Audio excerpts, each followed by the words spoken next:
Welcome everyone to another episode of Beebe Book Buzz, and this week we are doing our annual Fireside Chats, which is when Beebe's reference librarians come together to give you suggestions for things that can keep you amused and warm during the cold winter months. I have with me today, I should introduce myself. I'm Jeff Clapes, the head of the reference department, and with me today we have the rest of the reference staff, Karen Stern, Alyssa Staples, and Beth Ratcliffe.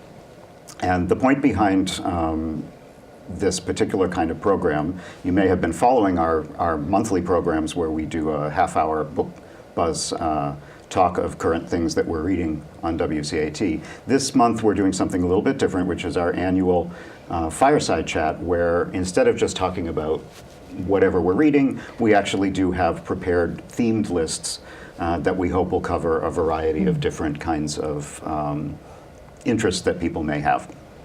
We also will be continuing the companion program that we've done for several years now, which is called Beach Reads. That's when we tell you what kinds of suggestions we might recommend for you during the summer months, and we'll be doing that probably in June or so. And in the meantime, once a month we'll be doing an episode like this. Just so you know, all of the lists that we are talking about today are available on our website at www.wakefieldlibrary.org, and we will also have paper copies of the lists available for anyone who wants them, as well as a display of the books to choose from at the library. So we hope you'll come down and take a look at that. And one final mention that I just want to call to your attention in case you didn't already know, you may notice the absence of our fiction queen, yes. Leanne Ellis, who you may know retired recently just a couple of weeks ago after over 20 years of service with Beebe Library, but she did leave us and you with a parting gift, so she has some of her annual lists as well, and we're including them with the display that we have at the library so that you can hear some of her suggestions too. So without further ado, why don't we go into our suggestions for the year. Alyssa, why don't you start? What are you going to talk about? So what I'm talking about today, the specific book I'm talking about is called The Power by Naomi Alderman. But I do want to just highlight quickly that the list that I'm going to provide everyone with they're my recommendations for fiction you may have overlooked in 2017. So it's not specifically a best of, but it includes a lot of books that were involved in many people's best of lists this year, but they weren't necessarily bestsellers. So things that might have flown under the radar. Exactly, that kind of yes. thing, yeah. So it includes a couple of debuts by authors you may not have heard of yet. It includes a couple of short story collections, which if you're not a short story reader, I definitely would urge you to give them a try this year. It's actually my favorite to read. So I hope the list kind of serves to broaden some readers' horizons or helps them get out of their comfort zone a little bit. So back to The Power. So again, it's by Naomi Alderman, and it was super well received this year. It actually won the Bailey's Women's Prize for Fiction in 2017. It's an interesting book that basically asks the question, what would happen if women's bodies became deadly weapons? Wow. Yeah. So it's kind of a heavy topic. So basically the premise is that one day young women start developing electricity within their bodies. So it's like superpowers almost? It is a little bit on the superhuman level. They kind of ground it in some brief scientific terms to make it a little bit more believable. But basically this electricity within them can control other human bodies, it can hurt other humans, and it can ultimately even kill other human beings. So not something to take very lightly. It's so you can understand how a society in which young women and some older women as well have this power would kind of all of a sudden upset kind of the patriarchal society. The whole social order. Yeah. The whole social order that we live in. Which it's an interesting concept to think of right now because I think it has a lot of cultural relevancy. We've got the Me Too movement happening, the Time's Up initiative happening in Hollywood. I mean, basically, patriarchy and systemic oppression of women is the conversation we're having right now. So it would be a really interesting book to do for, I think, a discussion group at the moment, if you can get your hands on it, because it's in demand right now. And yes, so it's a slightly outlandish concept, but the author does use like a framing device. It's a research paper written in the distant future, so it grounds it a little bit. Yeah. I think it's a really effective device. Right. Would you call it speculative fiction along the lines of some of those other big authors? Margaret Atwood. It does. Yeah, it is. It's a lot like Margaret Atwood, and that's huge right now too. Yeah, if you've read The Handmaid's Tale, this might be something, or seen The Handmaid's Tale on TV. Right, a lot of people are watching the series, and that's a wonderful book on its own. But it's funny you mentioned that because Alderman and Atwood actually kind of were in a mentorship together in 2013. Really? Oh. Right, so Margaret Atwood mentored Naomi Alderman. They were paired. So this was before Alderman started working on this book, but they... so maybe she was inspiration. Right, definitely an inspiration for this. So if that's something you're interested in, this is an easy jump over. The other book that I was going to mention that's like that is Doris Lessing's book, The Cleft. That's also a flipped society. Okay. That could segue onto that. Oh yeah, interesting. Yeah. So if you're into that kind of concept, this particular book is told through 4 different point of views.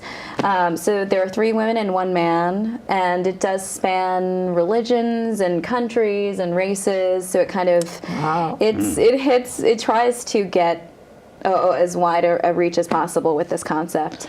Sounds great. Yeah, it's really great. I definitely want to put that one on my list. Yeah. And you I said highly this was the recommend first it. novel for her?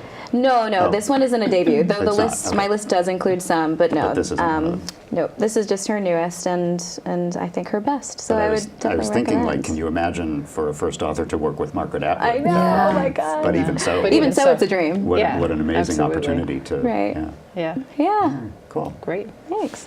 So you mentioned Lessing. Is that something that was on your list? No, Lessing, doing the exact opposite, because I'm talking about on my list books that have either just come out this week or books that are going to come out in the following months from now. So they're up and coming. Are these fiction or nonfiction? I'm sorry, they are all fiction. Oh, okay. And the first one I want to talk about, I'm going to mention 3. The first one I want to talk about is The Woman in the Window by A.J. Finn, and this has gotten a lot of press. It's really hot right now, and deservedly so. And the title may give you a little clue because it's sort of like The Girl on the Train, Gone Girl. It's in that vein. It's a thriller type. Woman of the Lake.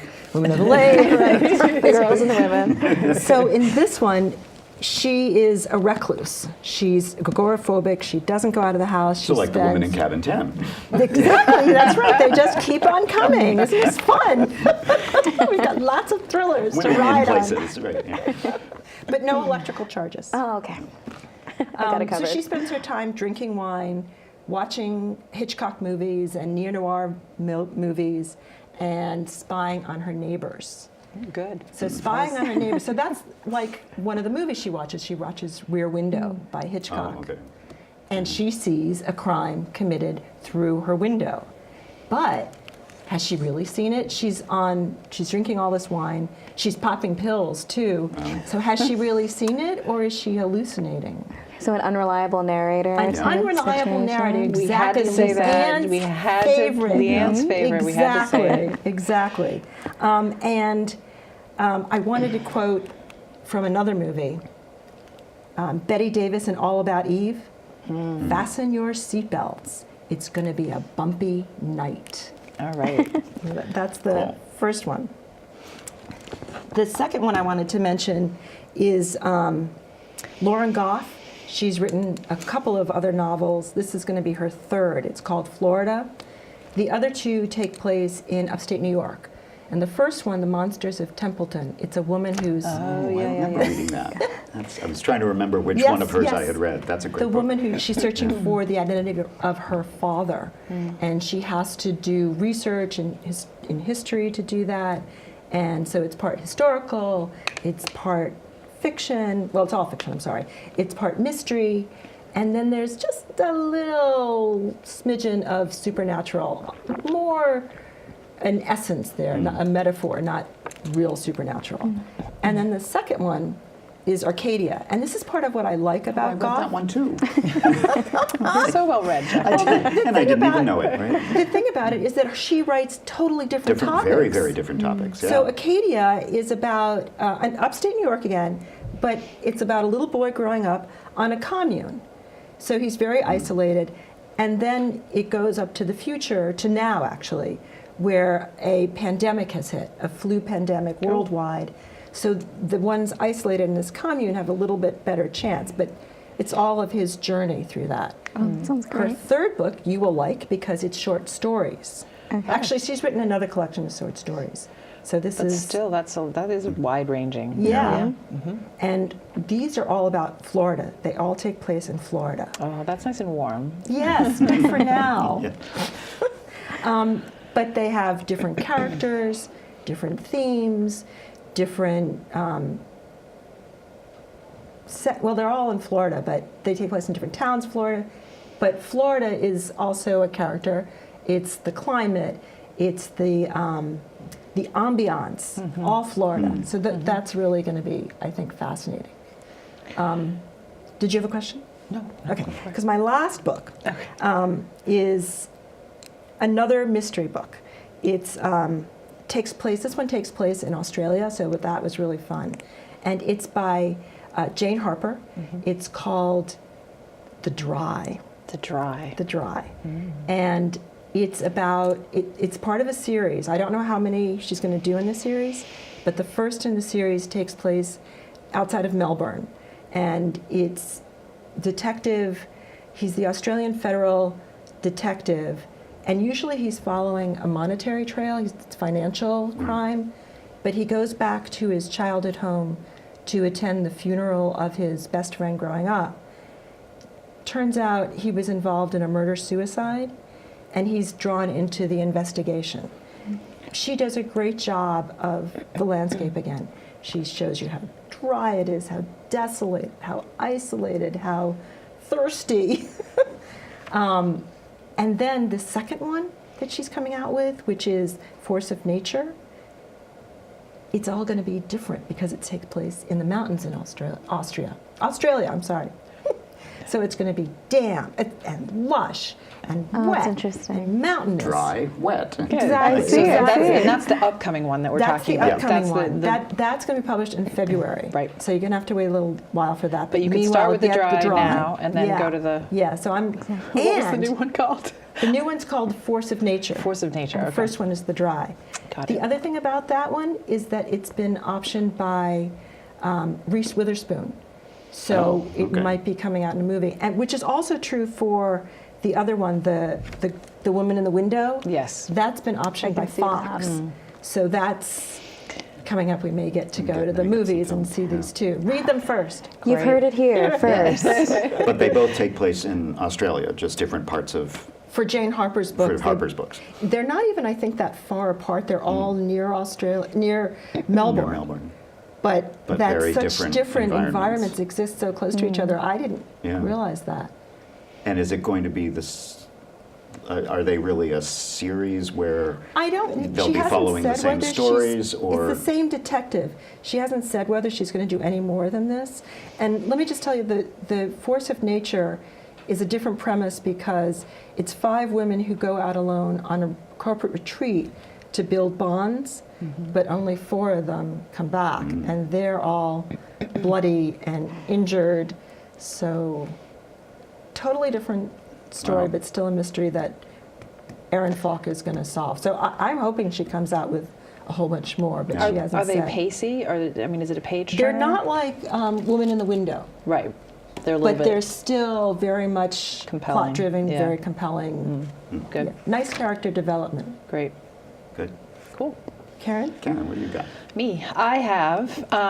My list is called American Perspectives, and it kind of came about because I was interested in reading about lives in this country that were not like mine, not my sort of white middle class life. And so it's both fiction and nonfiction. So you're going to get, there's some memoirs on there.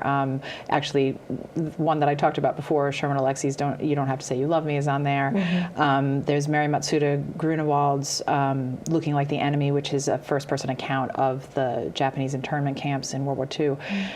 So there's also Hillbilly Elegy, which is very popular right now. Still very popular. Yeah. So those are the kind of the more nonfiction ones, but these are all, Hillbilly Elegy is obviously from the point of view of an Appalachian, a guy who grew up in Appalachia, and so there's just all perspectives. I think that's been an option for a film as well. I think that's right. I think that's right. Yeah. Anyway, so that's sort of the nonfiction side, and then the fiction side is, again, all of the characters, all of the authors. Are American, and I mean, you all might remember I did a list about immigration last year. So those were tended to be located somewhere else. People in this one are all American, and it's all about American experiences. So Behold the Dreamers, which is a really lovely book about a Cameroonian family who's immigrated here, and how their lives intertwine with the wealthy American Wall Street family that they work for, and it's kind of a parallel life thing, and how they work together, and then some big decisions that have to get made at the end. But the book I most wanted to talk about, which is a really hot topic right now and is being read all over the place, is called The Hate You Give by Angie Thomas, and it's won some awards. It's on the list for a bunch of other ones. It's a debut novel. She's young herself. The character is a 16-year-old, and the author is she's probably in her early 20s. Wow. And the character at the center of the book is 16-year-old Star Carter, and it's all told from her point of view. And she lives in a black urban neighborhood, but she goes to a mostly white private school in another neighborhood. And at home at a party one night, she leaves a party with one of her closest childhood friends, a guy named Khalil, and they get stopped by the police, and he gets shot. And she's the only witness. And so, it's very much of the moment, kind of, again, like yours, Alyssa, a conversation starter for sure. But it's much more than that. I want to definitely stress this is a good book. Like, this is a really good book. You're looking at her straddling all these different worlds that she lives in. Not only does she have, two different neighborhoods that she sort of is in every day, but her boyfriend is white, her uncle is a police officer. So the book really kind of, it's nuanced, it looks at the relationships between the family members, and I haven't, I was amazed at this being a first novel, because the way she does the relationships in this book, and this sort of portrait of a modern family life was very good, was really compelling. It is, it's not a page turner in terms of, action thriller sort of thing, but it you don't want to stop. You want to know what happens to these people. And still gripping. Yeah, it's definitely gripping, and the language is very fluid, accessible, easy, and then there's a sort of a message of standing up for what you believe in, which is the kind of what Star learns how to do through the whole process. So you mentioned that the main character is young, like high school age. Yep, she is. So is this a book geared for younger readers or for adults? Certainly, you always have to take, yes, it's definitely been marketed towards young adult readers, but I think a lot of people are reading it, first of all, whether that's the case or not. We have to be really careful about dismissing YA novels, because look at the things that this takes on and the conversations it can start. And I think a lot of them these days are written, they tend to get marketed by publishing companies one way, but often they can be read by all kinds of audiences.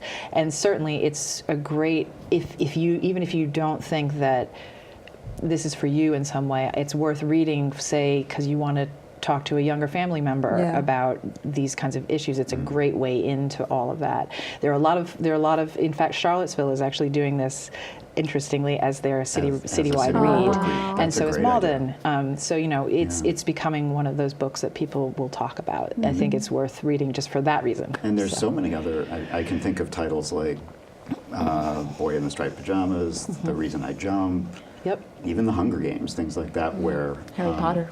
Harry Potter, right? Lots of people where, reading. regardless of who it's marketed to, it's a way for different generations to read together.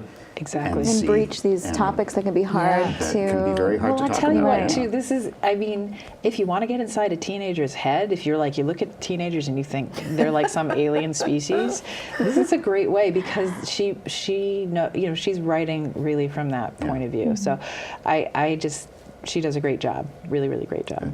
So, yeah. So, So are back we going me, I back to guess. you again, Jeff?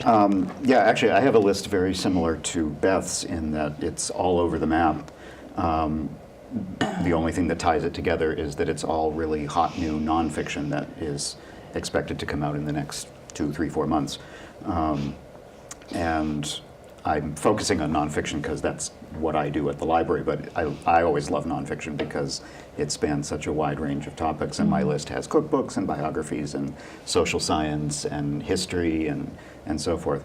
So I was actually kind of having a hard time figuring out which would be the best ones to highlight. Yeah.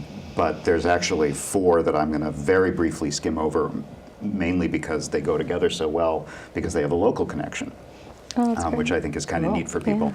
So the first one I wanted to mention is that Eileen Mcnamara, who you may know as a longtime Pulitzer-winning Globe writer at the Boston Globe, she has a biography coming out in April, I believe, about Eunice Kennedy Shriver, and it's called Eunice the Kennedy Who Changed the World. And part of the premise of the book, besides just being an interesting Kennedy biography, is that she's looking at it from the perspective of the Kennedys who kind of also fly under the radar. Yeah. And, you know, Eunice was, I forget, was she the 5th child? I It doesn't can matter. remember. But, you know, she was in so many ways overshadowed by her brothers, John and Teddy and Bobby. But at the same time, she had a very active and interesting life. She was married to Sergeant Shriver, who was a major politician himself. He was in ambassador. He was on the VP ticket with McGovern, right? And so he had a whole background himself. And what she focuses on in the book is the fact that much of Eunice's work was very social oriented and looking at populations that had disabilities and other kinds of She problems. started the Special Olympics. She basically started the Pretty Special much, Olympics, right? essentially, Yeah. or started the things that turned into the Special Olympics. Yeah, right. And her husband was a driving force behind the Peace Corps, and so a lot of that stuff that we kind of take it for granted today was actually being done by this side of the Kennedy family, while her much more famous brothers went on to a lot more glory. So it's kind of interesting to have a well-known local writer take that on, and of course, almost anything about the Kennedy family here becomes popular. Sure. The second one I wanted to mention was Seth Moulton, who, again, in politics, he is our U.S. representative that represents the 6th Massachusetts district that Wakefield is a part of. So he's our rep in Congress. He was a very bright Harvard graduate. I think most people know he's a liberal Democrat, but he went in a very different direction and ended up going to joining the Marines. And after the 9/11 attacks, he was part of the combat mission into the invasion of Iraq in 2003, and he ended up doing, I think, 4 tours of duty in Iraq over the years. So after he got out of the Marines, he decided to go in a completely different direction and go into politics. And so this book, which is called Called to Serve, Learning to Lead in War and Peace, is really about it's not so much biography as a political biography about how he learned about leadership and so on.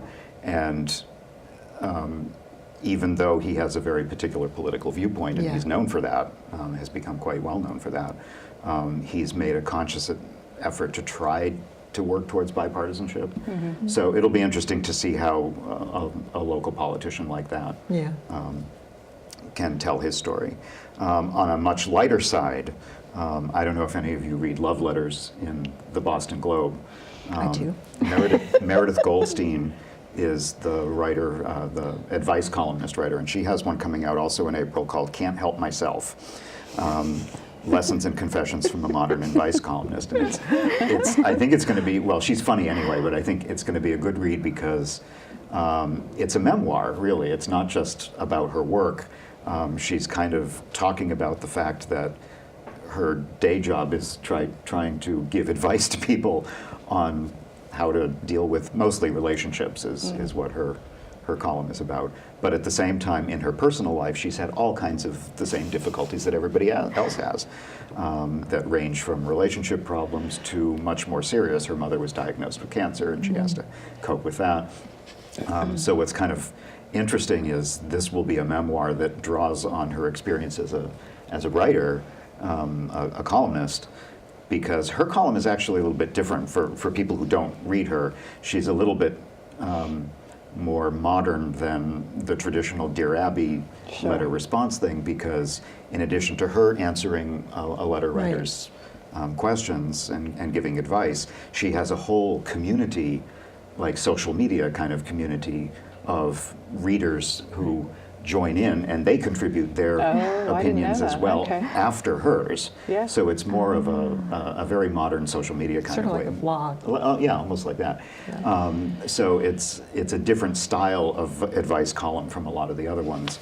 And the memoir, I guess, talks about the fact that she really did end up with a feeling of learning from the community as much as the other way around, Right. which I think is kind of an interesting way to look at memoir.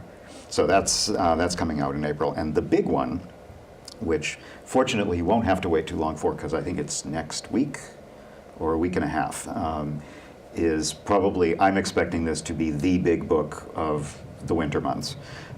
It's called All American Murder, The Rise and Fall of Aaron Hernandez, and it's by James Patterson. So those two things together, It's a hot combo. that sells itself. So of course, everybody knows, even if you don't read James Patterson, everybody knows Patterson as, like, I think he's probably the single most best-selling. Oh, yeah. I think he has something like 350 million copies in print. It's ridiculous.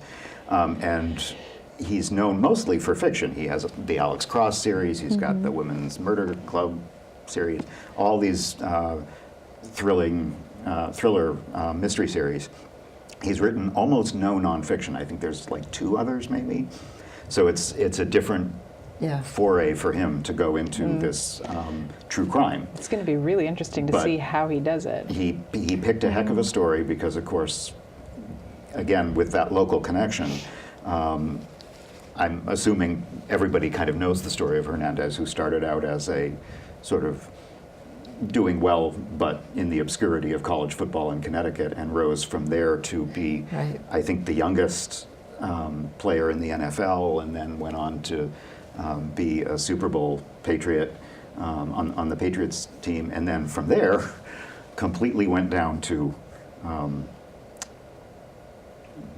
prison with a first-degree murder conviction, and I think about a year ago is when they found him dead in his cell, presumably by suicide. Yeah. So there's no question we expect this to be a major, like, fast-paced turn, all the things you expect from Patterson, very plot-driven and hard to put down.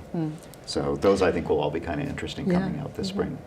Wow. So I think that's A roller coaster. about it for where we are today. I think I want to remind everyone that, again, all of the lists that we've been talking about are available on our website at www.wakefieldlibrary.org, and we will have a display of the books and the paper copies of the lists. And we love to talk about books, so please come and join us at the library, and we will make suggestions for you and steer you in the right direction. And again, we also hope you will join us monthly for the other WCAT programs that we do each month. So thank you.